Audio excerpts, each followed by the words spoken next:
muito bem, bom dia! Estamos começando o Fé na Vida desta sexta-feira, dia 3 de março de 2017. Gente, hoje é o Dia Mundial da Oração e o Fé na Vida quer saber de você qual é a sua oração preferida.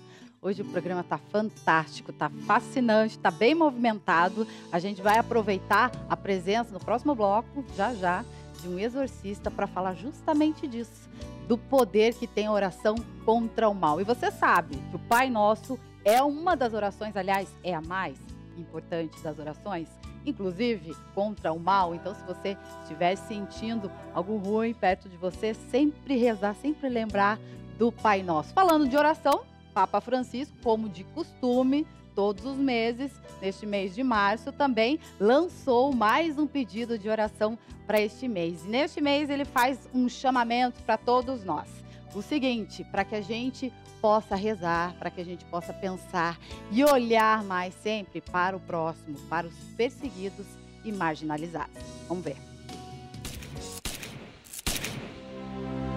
¿Cuántas personas son perseguidas por motivo de su fe, obligadas a abandonar sus casas, sus lugares de culto, sus tierras, sus afectos?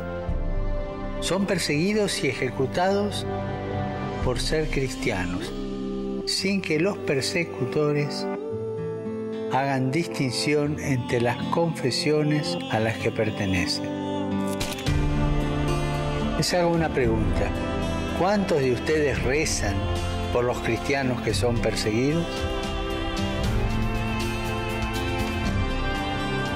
Anímense a hacerlo conmigo para que experimenten el apoyo de todas las iglesias y comunidades por medio de la oración y de la ayuda material. Isso mesmo, Papa Francisco, apoio de todas as igrejas, todas as comunidades, por meio da oração, da força e da ajuda material. E é por meio da oração que vai acontecer o 5º Retiro Nacional Evangelizar e Preciso, dia 1º de abril, e a gente quer, toda a obra Evangelizar, quer que você aí que nos acompanha de todas as regiões do Brasil, venha com a sua caravana, ligue aqui para a obra Evangelizar, agende a sua caravana, traga todos os seus amigos, toda a sua família, que com certeza você vai contar para a nossa equipe aí depois um testemunho, uma graça alcançada. É sempre bom estar no retiro aqui da obra Evangelizar com o Padre Reginaldo Manzotti, você faz muitas amizades. Venha participar com a gente. Já estão abertas as inscrições para o 5º Retiro Nacional Evangelizar é Preciso, dias 1º e 2 de abril, no Marumbi Expo Center, em Curitiba. Garanta sua inscrição pela internet. Participe deste grande momento de fé com o Padre Reginaldo Manzotti. Com os braços, bendirei ao Senhor. 5º Retiro Nacional Evangelizar é Preciso. Muito bem, agende sua caravana então, ligue para a 0 Operadora 41 3221 6034. A gente quer receber o povo de Deus de todas as regiões do Brasil. Enquanto isso, enquanto não chega o 5º Retiro Nacional Evangelizar é Preciso, você vem participando da noite de louvor através da TV Evangelizar, ouvindo aqui mesmo com a sua família, você que está em Curitiba, região metropolitana, outras cidades próximas. Venha participar, toda segunda-feira. Na próxima, a gente já entra na 5ª edição também, a 5ª edição do Cerco de Jericó. Venha participar com a gente. Para pedir bênçãos, para render graças a Deus, milhares de pessoas se reúnem toda semana na noite de louvor. Porque a promessa se cumpre. Confia os teus cuidados ao Senhor e Ele te sustentará. Na próxima segunda, vamos clamar a Deus e pedir saúde. Pregação com a missionária Moninha Quinteiro. Será a 5ª noite do Cerco de Jericó. Vem estar conosco. Será uma noite de cura. Adoração ao Santíssimo Sacramento com o Padre Kleber Tostes Pedro. Venha sentir a presença de Deus restaurando a saúde. Noite de louvor, Cerco de Jericó, no auditório da obra Evangelizar em Curitiba. Próxima segunda, 7 da noite. Muito bem, ontem o Papa Francisco fez uma reflexão, já nesse caminho de Quaresma, de qual caminho que a gente deve seguir nesse tempo de oração, de conversão, de se fazer um novo homem, uma nova mulher. Veja aí o que ele falou. Reflexões do Papa na manhã de quinta-feira, 2 de março, foi sobre o caminho de vida indicado por Jesus. La realtà del cammino è quella di Cristo. Seguire Cristo, fare la volontà del Padre come Lui, prendere le croci di ogni giorno e rinnegare se stesso per seguire Cristo. Non fare quello che io voglio, quello che vuole Gesù, seguire Gesù. E lui parla che su questa strada noi perdiamo la vita per guadagnarla dopo. Exatamente, não perdemos a vida, a gente ganha, né, gente? A gente tem que aproveitar esses 40 dias aí com o Papa Francisco, com toda a Igreja Católica. E olha, ontem a gente falava a respeito aí dos jejuns que o Papa Francisco propôs, né? A gente sempre sabe, toda quaresma a gente tem alguns já pré-estabelecidos, mas ele fez coisas novas, como sempre. O Papa Francisco colocou um calendário diferente para essa quaresma, para você acompanhar junto com ele o que ele está fazendo também. Então, olha, ele colocou 15 opções aqui de jejum para que a gente possa fazer nesse tempo de quaresma, sorrir mais, né? A gente falou ontem, um cristão é sempre alegre, agradecer, embora não precise fazê-lo. Número 3, lembrar ao outro o quanto você o ama. Você costuma fazer bem isso? Número 4, cumprimentar com alegria as pessoas que você vê todos os dias. O 5, ouvir a história do outro sem julgamento, com amor. 6, parar para ajudar, estar atento a quem precisa de você. A oração desse mês, né, do Papa Francisco. Número 7, animar alguém. 8, reconhecer os sucessos e as qualidades do outro. Separar o que você não usa e dar a quem precisa, muito importante. A obra Evangelizar está à disposição para isso. Número 10, ajudar alguém para que ele possa descansar. Número 11, aqui ó, gente, pastoral da pessoa idosa, hein? Número 11, corrigir com amor, não calar por medo, família, né? 12, ter delicadezas com os que estão perto de você. 13, limpar o que sujou em casa, isso serve para mim. 14, ajudar os outros a superar os obstáculos. E o número 15, telefonar para os seus pais. Os pais podem telefonar para a gente também, vale, viu, Papa Francisco? Olha só, gente, a gente quer ajudar durante todo esse período aí da quaresma, não só a Igreja Católica, o Papa Francisco está à disposição de todos nós para isso, sempre nos ensinando, né? E aqui, através da TV Evangelizar, a gente coloca para você tudo que ele vem falando, mas é sempre importante, né, a gente ficar sozinho, um bom tempo sozinho, ou dentro da igreja, até mesmo no nosso quarto, pegar a palavra e seguir algumas passagens específicas para esse tempo que a Na Vida separou algumas para você ver.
Muito bem, gente. Aí estão algumas sugestões aqui do Fé na Vida sobre algumas passagens que você pode se debruçar aí para viver bem esse tempo de quaresma. Você também tem o seu jornal do evangelizador deste mês de março, deste período da quaresma. Nele tem aqui todas as indicações a respeito da nova ação, a ação de Nossa Senhora do Carmo, Madrinha Abençoa, Obra Evangelizar. Lá você encontra todos os detalhes de como você pode participar dessa ação. Se você indicar um novo associado no próximo mês, junto com o Jornal Evangelizador, você recebe o escapulário de Nossa Senhora do Carmo. Fé na Vida vai para o intervalo, nós voltamos já.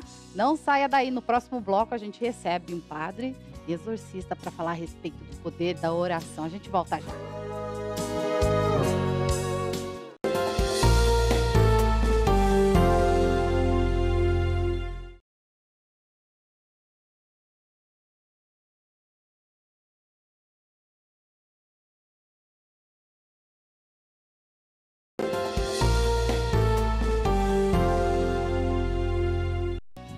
Muito bem, estamos de volta com o Fé na Vida de hoje, falando a respeito de oração. Hoje, aliás, é o Dia Mundial da Oração.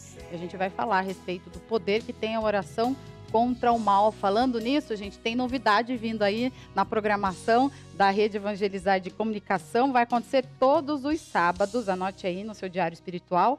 Pela manhã teremos um momento de oração com grupos de diversos locais no Momento Mariano, aqui na Obra Evangelizar.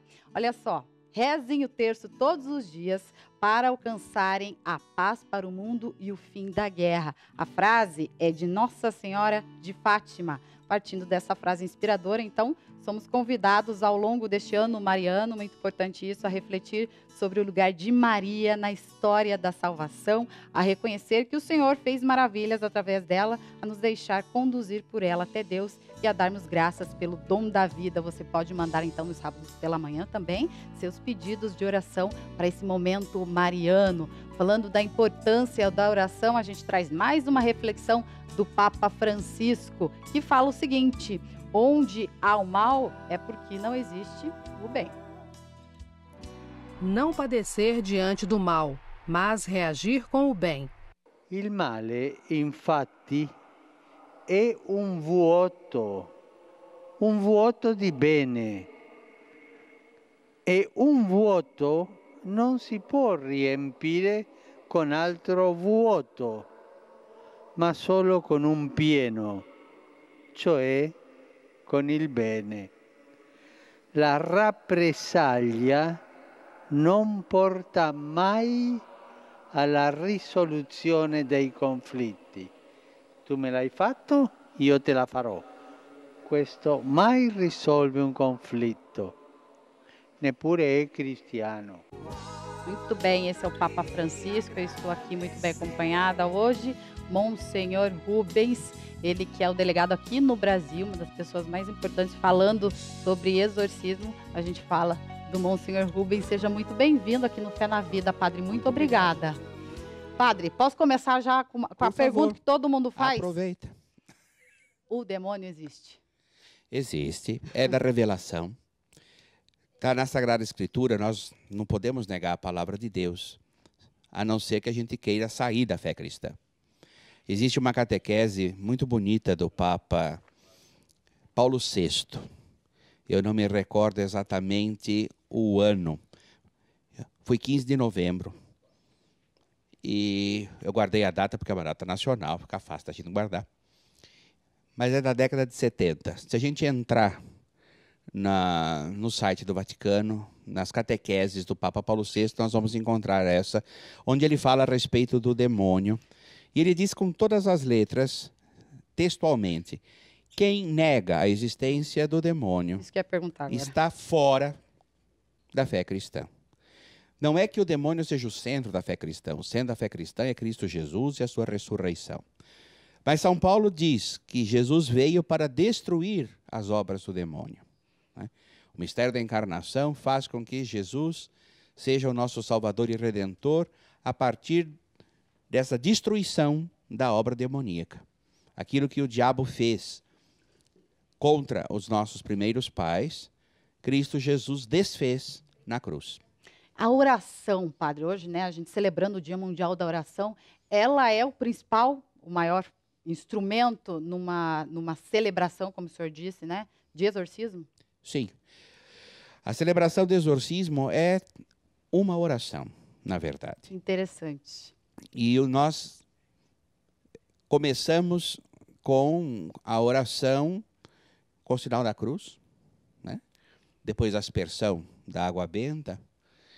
Mas, se nós pegarmos o rito dos exorcismos, a gente vai ver que é oração o tempo todo.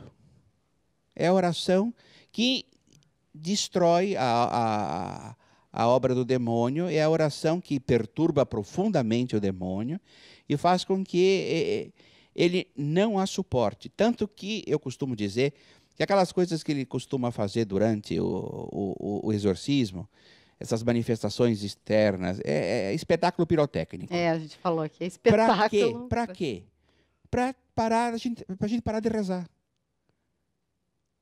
Porque a oração incomoda tanto a peste que ele não aguenta. Então ele fica inventando coisa para distrair, para tirar a gente do sério. Uma curiosidade, padre, como e por que o senhor começou? Eu acredito que seja um chamado também, né, para essa linha. Bom, é uma vocação, sem dúvida. Isso não... Mas eu comecei, entanto, muito antes, né, de me tornar oficialmente exorcista, porque é o bispo diocesano que nomeia. Né? Nos seminários, infelizmente, não se ensina mais teologia ascética e mística. Pois é, a velha grade curricular... A velha grade compunha, contemplava. Depois do Vaticano II, se introduziu tanto estudo da Sagrada Escritura e não tinha mais tempo para outras coisas. Por que se tirou da grade isso, padre? Foi uma opção que fizeram, segundo o meu ver, uma opção errada, mas aí é o meu ponto de vista. Uma opção errada. Privilegiou-se outro setor, que é o setor bíblico. Nós temos hoje uma formação bíblica muito mais sólida do que nós tínhamos antes. Antes nós tínhamos uma formação dogmática mais sólida. Hoje nós temos uma formação bíblica mais sólida. E não que na formação dogmática não se contemplasse a Sagrada Escritura. Mas você ia aos princípios. Hoje nós vamos aos livros, às fontes. Né? E, por outro lado, a Bíblia é muito vasta, a Bíblia é muito grande. Alguma coisa tinha que ficar do lado de fora. O espaço que você tem é aquele. Justamente isso. São poucos exorcistas no Brasil, padre? Infelizmente, sim. De acordo com o Código de Direito Canônico, cada diocese deveria ter ao menos um. Só que são os bispos que decidem, os bispos que nomeiam. Nós temos várias dioceses, inclusive dioceses enormes. A Arquidiocese de São Paulo, por exemplo, não tem nenhum. O senhor acredita que há pouco interesse, ou de repente seja a questão do dom mesmo, né? O senhor sentiu esse chamado diferente? Algumas situações, a gente percebe que tem padres que têm receio, têm medo. Não pode ter medo. Medo seria uma porta aberta? Não precisa ter medo. Ele é que tem que ter, não nós. Como que o senhor se prepara para uma celebração de exorcismo? Rezando. Antes, o senhor reza. Rezando. O senhor se prepara pedindo... Jejum e oração. Jejum e oração. É aquilo que eu faço, é aquilo que Nosso Senhor manda fazer. Então, Deus Nosso Senhor dá para nós todas as indicações que a gente precisa dentro da Sagrada Escritura.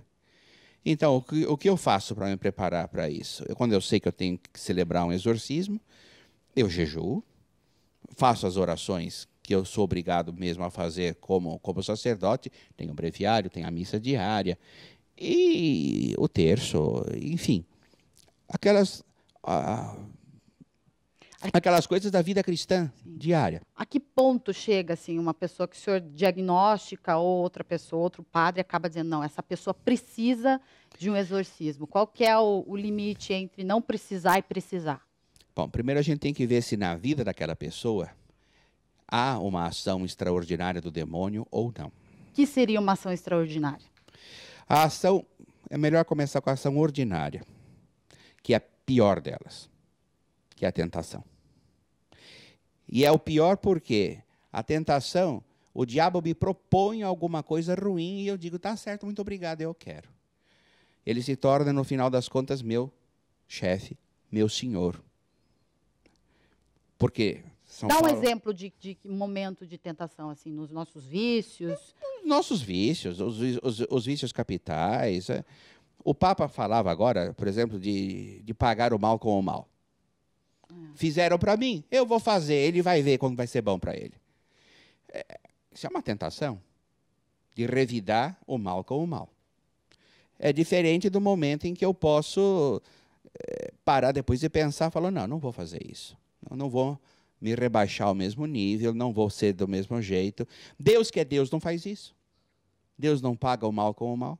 Esse é um período mais, assim, digamos assim, vulnerável, padre? Quaresma, né? A gente tem essa questão de viver Quaresma o próprio... é um período de graça muito grande. Não é um período, vamos assim dizer, onde o cristão é mais vulnerável. É ao contrário. É um tempo de graça muito grande. É uma ocasião em que nós somos chamados a entrarmos no nosso eu e verificarmos aquilo que dentro de nós não condiz com a vontade de Deus. É um momento de provação, sem dúvida, porque toda conversão exige de nós essa provação. Mas primeiro que a conversão é algo que deve ser contínuo. Nós não podemos, de uma hora para outra, dizer, eu estou convertido. Não, eu me converto aos poucos, durante toda a minha vida, com idas e vindas, como a maré. Aquela onda que vem para a praia e volta para o mar. Vai, vem, vai e vem. Nós somos inconstantes. E é por isso que a igreja todo ano nos chama de novo a atenção, seja na Quaresma, seja no Advento, para essa necessidade que nós temos de conversão, diante de dois períodos fundamentais da nossa história da salvação. O nascimento do Redentor e a sua Páscoa, que vem ser a nossa Páscoa também. Dentro de uma igreja, muitas pessoas dizem, né? Acabam falando, não, ele não entra dentro. Entra. Nós temos exemplo bíblico disso. Nosso Senhor que na sinagoga da sua cidade encontra um homem que o apostrofa, começa a xingar. Nós sabemos quem é você, você veio aqui para nos perder. Você é o santo de Deus, Jesus manda, cala a boca e vai embora. Porque aquilo atrapalhava. É interessante esse segredo messiânico de Jesus nos evangelhos. Ele manda sempre o diabo ficar quieto e não dizer que ele é o Messias. Por quê? O diabo, revelando a messianidade de Jesus, fala, ele estava ajudando Jesus. Não, ele estava atrapalhando. Atrapalhando pelo seguinte, a mentalidade que os judeus tinham de Messias não era a messianidade de Jesus. Eles esperavam um guerreiro, esperavam um líder político, esperavam uma pessoa que vinha libertar Israel e fazer Israel fulgurar no panorama internacional como uma grande potência. Jesus não veio para nada disso. Padre, um ateu, ele pode ser mais tentado? Minha filha, a tentação é para todo mundo. O diabo não poupa ninguém. Como então que a gente deve se proteger? Como ficar mais protegido? O melhor modo de você se proteger é procurar levar uma vida cristã. O uso dos sacramentos, a confissão frequente, a participação na Eucaristia, leitura e meditação da Palavra de Deus, a oração. Então, é que muita gente diz, quando a gente está, né, até isso serve para muitos de nós, né, quando estamos proclamando a palavra, estamos aí evangelizando, é aí que ele pode perseguir mais ainda. Então, isso não tem muito... Ele persegue a gente sempre. São Pedro tem uma expressão muito interessante na sua primeira carta. Ele diz que é como um leão rugente, que está rugindo, que fica dando voltas ao redor de nós, esperando a ocasião. Então, ele não tem focos específicos, assim. Por exemplo, o Papa. Bom, na verdade, o demônio, ele não perde oportunidade. Quanto maior é, vamos assim dizer, a posição da pessoa atacada, mais dano ele pode causar para os outros através daquela pessoa. Entendi. A gente tem que ter muito cuidado com isso. Deixando sempre o orgulho fora do caminho da gente, porque é a porta principal de entrada dele, que foi por onde ele caiu.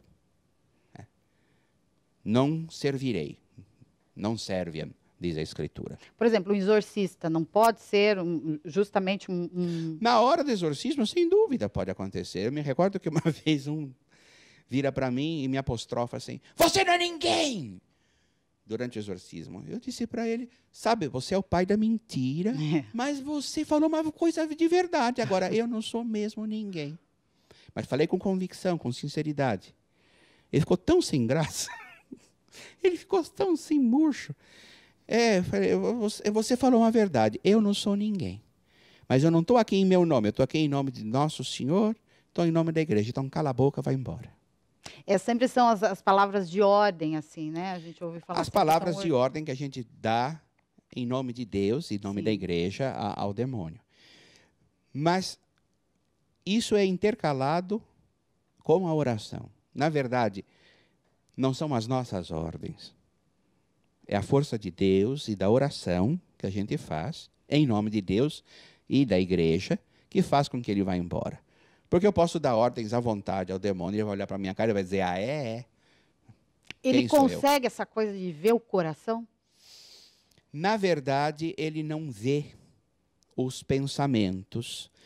Mas o demônio é muito inteligente. Então, pelos nossos modos de agir, ele intui aquilo que está se passando dentro da nossa cabeça. Ele intui aquilo que está para acontecer ao nosso redor, como a gente que percebe as atitudes de uma criança. Sim.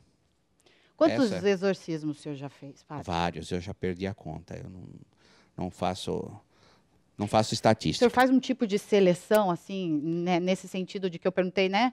Se há necessidade, se não há necessidade, se está havendo uma confusão. Eu tenho que fazer essa seleção que a própria igreja me impõe. Sim. Então, como eu dizia... Existem parâmetros, então? Sim, existem parâmetros. Quando a gente pega os prenotanda do rito dos exorcismos, ali a gente encontra uma série de indicações, né? Quando certas situações acontecem com aquela pessoa, então a gente pode supor, mas a certeza a gente só vai ter no exorcismo mesmo. Mas a gente pode supor que essa realidade é presente na vida da pessoa. Por isso que a gente pede, antes de tudo, uma avaliação clínica, psiquiátrica, psicológica da pessoa, porque muitas doenças psíquicas ou psicológicas, elas podem se confundir tranquilamente. Sim. Então, a gente primeiro se cerca dessas realidades físicas e excluídas dessas realidades físicas, então a gente pode começar a pensar nas realidades espirituais. Muito bem, estamos aqui com o Monsenhor Rubens, exorcista, um dos nomes aqui do Brasil no assunto, na área. Você pode mandar a sua pergunta através da página da TV Evangelizar, no Facebook, vai lá e compartilha o nosso vídeo, faz a tua pergunta através desse vídeo. A gente volta já, o Fé na Vida, volta já.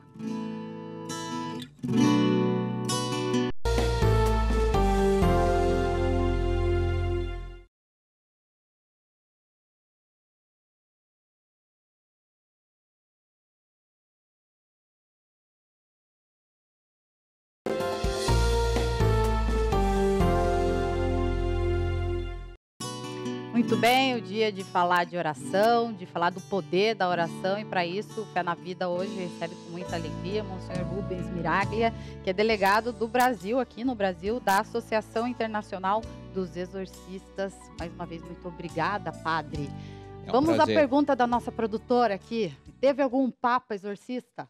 Bom, recentemente nós sabemos que o Papa João Paulo II fez alguns exorcismos. O Papa Leão XIII compôs um exorcismo breve, depois de uma visão que ele teve. Ele tinha acabado de celebrar a missa e as pessoas o viram muito perturbado e ele foi correndo para o seu escritório e ali sentou e redigiu um exorcismo breve, Leão XIII, que às vezes nós encontramos em alguns livros de oração, mas que a Congregação para a Doutrina da Fé proibiu o uso desse exorcismo por parte dos leigos. Um exorcismo só pode ser feito por um exorcista, e para ser exorcista tem que ser nomeado pelo bispo diocesano, né? Sem essa nomeação explícita do bispo diocesano, nenhum padre pode se dizer exorcista. Porque assim, pode requerer assim, risco para aquele padre? Sem se dúvida. não estiver bem preparado. Não é só questão de ser preparado. Tem que ter o aval da igreja. Entendi. Tem que ter o aval da igreja. Eu me recordo que uma vez eu estava para exorcizar uma menina, ela veio em transe da casa dela até a igreja, largada, completamente largada. Quando ela entrou na igreja, ela começou a ter reação. Os rapazes que estavam trazendo a menina, porque ela estava largada. Largaram a menina foi para o chão, e ela começou a gritar. Eu não tinha começado ainda o exorcismo. Eu estava arrumando a igreja para isso. Eu, na hora, gritei e falei, pode parar com isso. E se comporta que nem gente. Depois que eu falei, eu pensei, mas diabo vai se comportar que nem gente. Mas ele entendeu o que eu queria dizer para ele. Eu falei, venha se sentar aqui na frente. E ela veio que nem uma cobra, arrastando pelo chão. Eu falei, assim não. Você sabe andar, vem andando. Levantou e se sentou e ficou quietinho. Porque o demônio também gosta de humilhar as suas vítimas. Como ele foi destronado e se sente humilhado, né? Ele gosta de humilhar as suas vítimas. Existe uma faixa etária, o senhor falou, né, da menina? Não tem. Essa menina, por exemplo... É que o cinema ilustra muito isso, está na casa né? dos 20 e poucos anos. Eu já atendi uma de 13 anos. Mas assim, digamos, idoso... Minha filha, para todos os gostos, para todas as idades, o que tem. Para chegar no caso da possessão mesmo, padre, aí essa pessoa, ela está, de certa forma, mais desprotegida ou qualquer um de nós também está vulnerável? Primeira coisa que a gente pode dizer, que só acontece isso com a permissão de Deus. Interessante. O diabo não faz o que ele quer, ele faz o que Deus deixa. E por que Deus permite? Para tirar um bem. Para nos dar um bem. Para tirar o bem daquela coisa ruim. Se você pega o livro de Jó, se você começa a ler o livro de Jó, o demônio fala, olha, aquele seu servo que é tão bonzinho, tão amigo seu, mas porque o senhor nunca fez nada de ruim com ele. Deixa acontecer coisa ruim com ele para ver como que ele vai começar a xingar o senhor. Deus diz, tá bom, você pode, mas não toca na pessoa dele. Então Deus Pai permitiu que Jesus fosse tentado no deserto. Sem dúvida. Sem dúvida. A humanidade de Jesus precisava daquela tentação, como a nossa humanidade precisa da tentação para ficar melhor. Agora, o que a gente pode, né, os protetores, santos protetores, por exemplo, a gente lembra de São Miguel Arcanjo, São Bento. Olha, o melhor protetor é o próprio Cristo. Sim. Ele é o vencedor por excelência. Nós podemos recorrer a vários santos pedindo a intercessão. São Miguel. Nós encontramos isso tanto no livro de Daniel quanto no livro do Apocalipse. A ação de São Miguel. Que hierarquicamente era muito inferior a Satanás. Engraçado. É muito interessante e tem uma hierarquia angélica que se conserva mesmo entre os demônios. Né? Eles perderam a graça, mas não perderam a natureza. É engraçado a gente falar, né? Porque não é apenas um, né, padre? São muitos. Nós não sabemos dizer quantos. A Sagrada Escritura não revela um número, mas é um número consistente.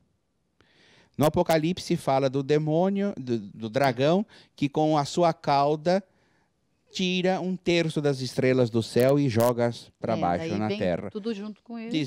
Vamos dizer 1/3 dos das anjos. Das estrelas do céu, imagina. 1/3 dos anjos se perverteu.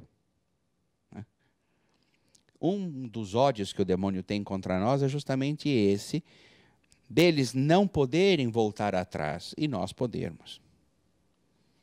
Porque a inteligência deles é tão superior à nossa que eles simplesmente não têm como voltar atrás depois que fazem uma escolha.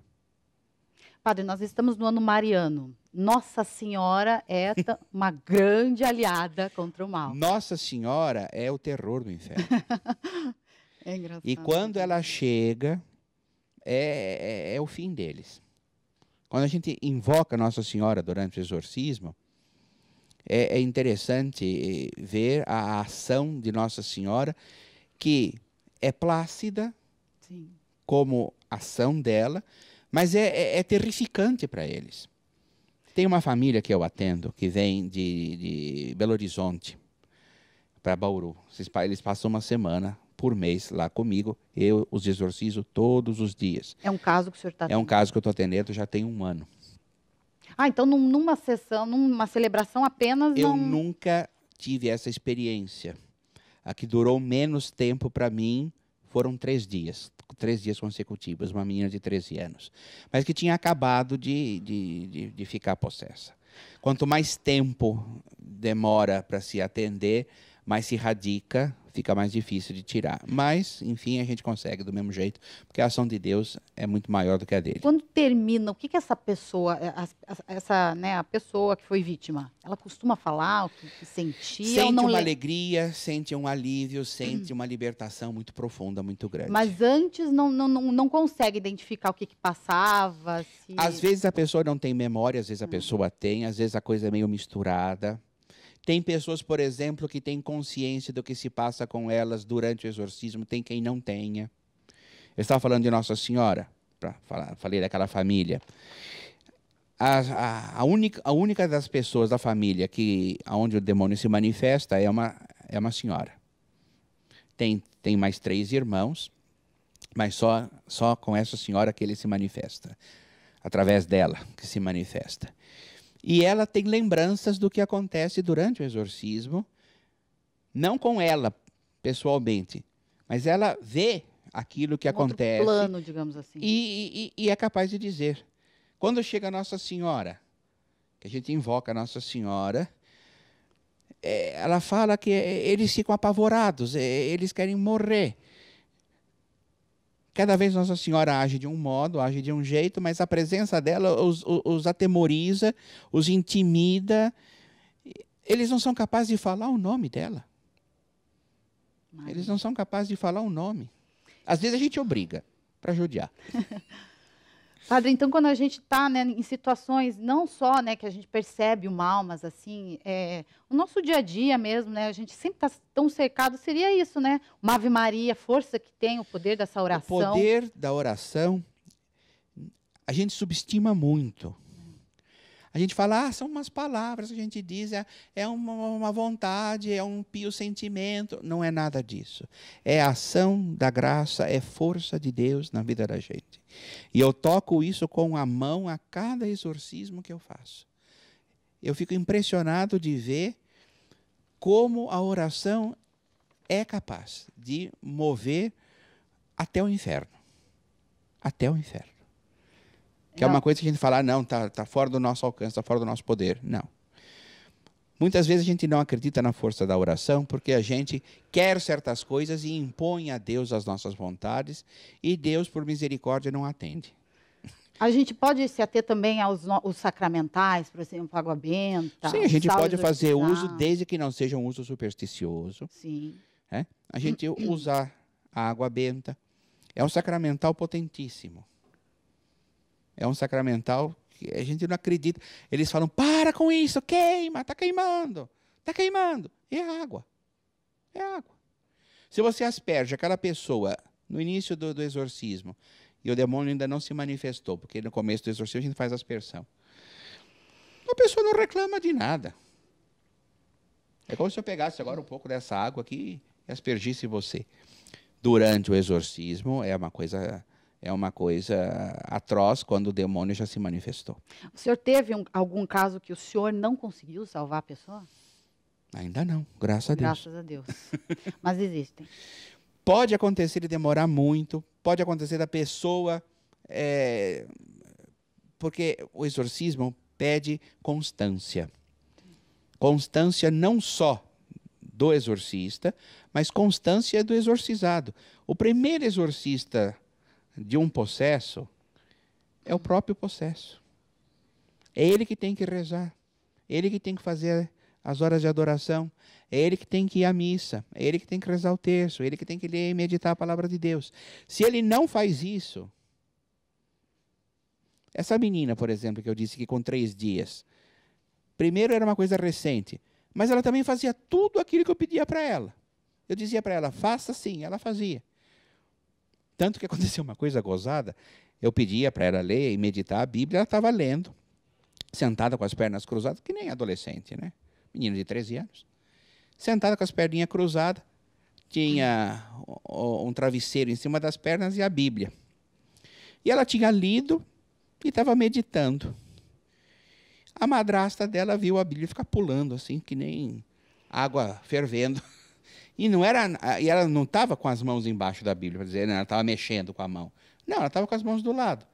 E a Bíblia pulava, e ela parada, plácida, e a Bíblia pulando no colo dela. Esses movimentos são justamente o que o senhor fala dessa questão do espetáculo para fazer espetáculo pirotécnico, eu falo, para tirar a atenção da gente.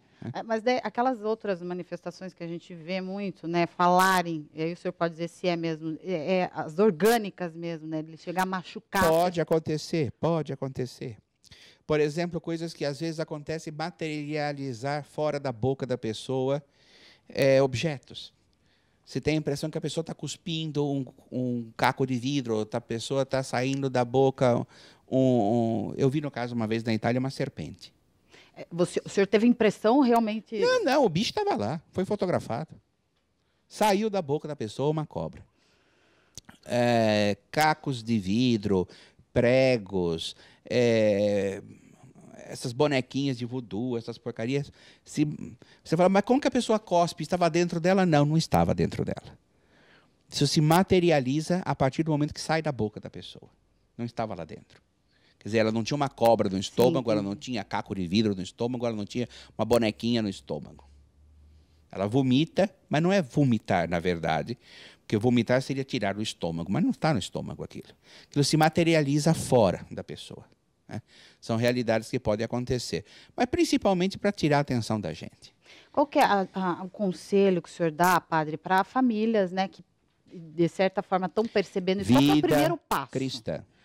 Qual que é o primeiro passo? Vida cristã. Missa, comunhão, confissão, oração em família, leitura e meditação da palavra de Deus.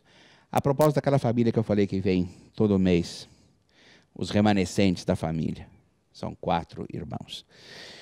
A família toda foi atingida por um malefício feito por um parente muito próximo. E a única pessoa da família que não sofreu nada foi a mãe. Por quê? Porque ele levava uma vida cristã que prestava. O pai, os irmãos, todo o resto da família teve consequências. 2 faleceram de acidentes gravíssimos.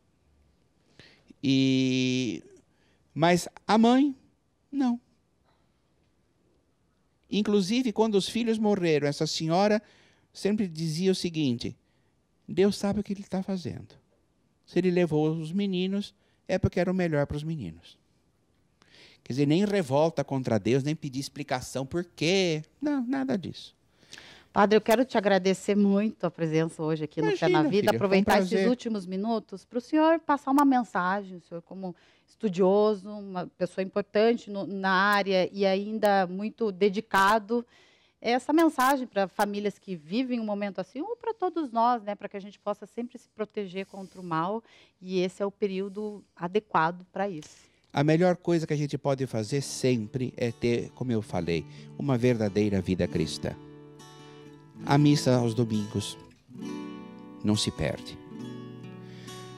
A gente reza em casa, pessoalmente e comunitariamente.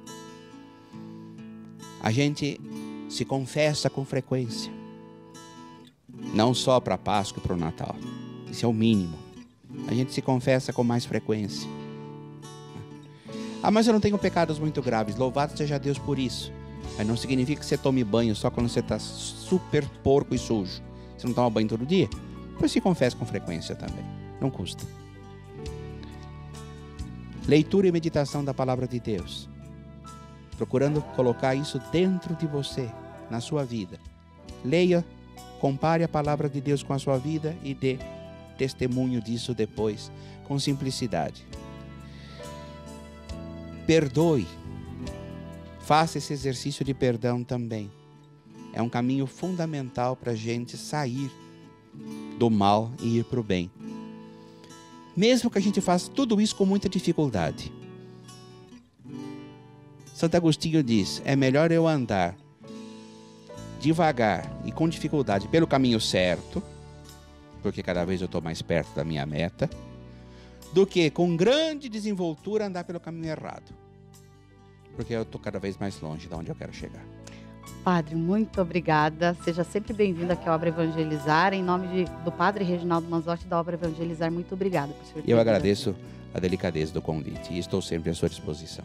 Muito obrigada. Muito bem, gente. Fica aí a mensagem do Padre Rubens, sempre pensando, né, em oração, em Jesus e em Nossa Senhora contra o mal. Fé na Vida fica por aqui. Muito obrigada. Até semana que vem. A gente volta. Fiquem com a paz do Senhor e de Nossa Senhora. Vem aí 3 meses com São José. Na sequência, Experiência de Deus com o Padre Reginaldo Manzotti. Tchau, tchau.